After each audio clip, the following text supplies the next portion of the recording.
With me in the studio tonight for RockArena is Blackie Lawless, bass guitarist and singer with WASP. Hi, Blackie. Howdy. What brings you to the country? Promotion. Selling my wares, so to speak. The band isn't here with you, you're here by yourself? No, I think the other three lads are somewhere soaking up the California sunshine in some drunken stupor somewhere in Los Angeles, actually. Right, well, so when this promotional tour is over, when do you plan to come back with the band? We are starting a Japanese tour starting February 6th, and we will be touring Japan for about 12 days. At that point, we plan on swinging down here under, so to speak, as you say. You've been to Japan before, though? Oh, yeah, we've been to Japan.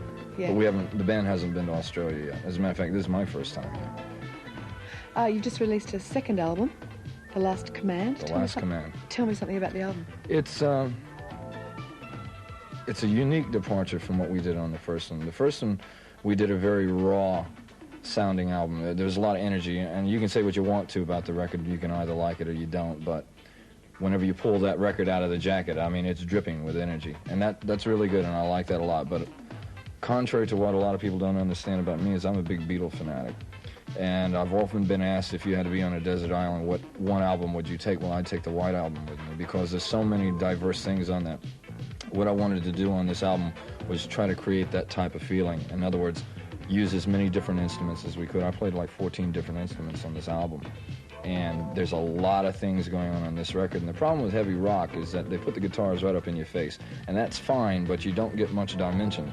And what we did is we put synthesizers on the album. We tried to make them sound as much like guitars as we could, and because it's an electronic instrument, it's never going to sound the same. But what we did is we put the guitar up in your face, but we put the synthesizers behind it, and we use this thing called stereo panning, which is the balance, which takes it from right to left, and it creates a fishtail type of effect on the guitar, which gives it an unusual sound. And we put little things off in the corners, so it's designed to be listened to on stereo headphones. And when you hear this, I mean, 5 years from now, when you hear this record, you're going to hear things that you never heard before, because it's just loaded with all kinds of little stuff.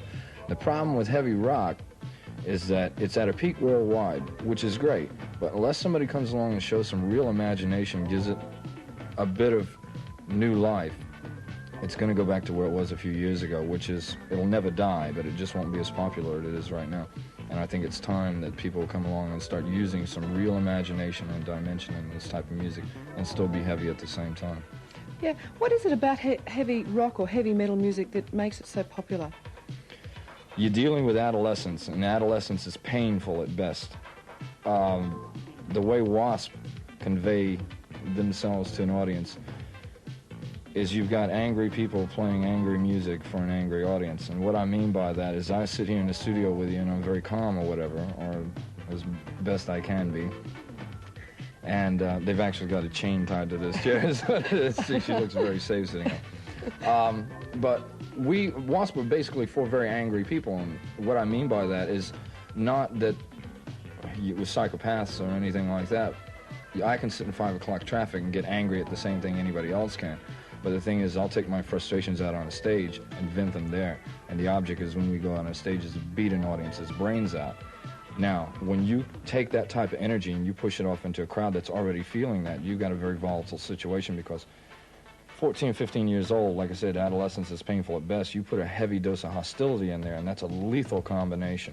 That's the reason rock and roll t-shirts work so well, because you've got this splash all over your chest. And it's this type image that usually, one way or another, is aggressive, that in so many words means, don't tread on me. It's a statement. Exactly. In other words, you've announced your feelings when you walk into a room before you ever open your mouth. So as long as there's somebody gouging the young people of any country that you go to, there's going to be a market for music like this, especially when you got people that interpret the way we do. Yeah. Now, look, I've never seen you perform. You haven't been to this country as yet. Fine. But tell me about your past stage act where you used raw meat and blood and all those sorts of things. How did you incorporate that into the act?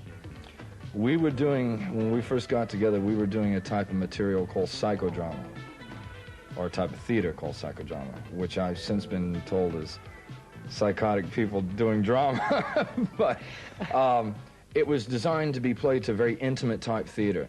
where you got the audience literally involved. And what we did is we used the meat and things like that to literally get them involved. It was like going to a cricket match or a baseball game. You didn't even fall asleep for fear you get hit with a foul ball, you know. So it was designed to get them as in touch as we could. Now, that was designed to be played to 3,000 seats or less.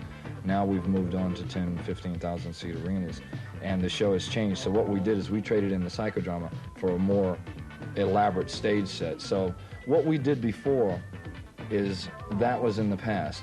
The meat's gone, the blood's gone, all those things are gone. And I know some people are going to be disappointed when they hear that, but one thing I want people to remember is that we started doing this originally.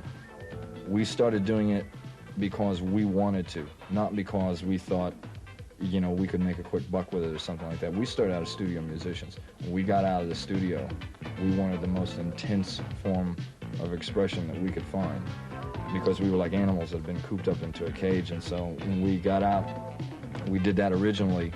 Then we went on to a bigger stage set. Like I said, I want people to understand that WASP will always be outrageous, just a different kind of outrageous every year. I mean, I know some people are disappointed with that when they hear that we're not doing what we did before, but that's on video cassette. And if you want to see the old show, go look at the cassette.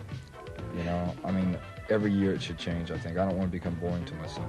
Blackie, thanks for coming in. Bye-bye.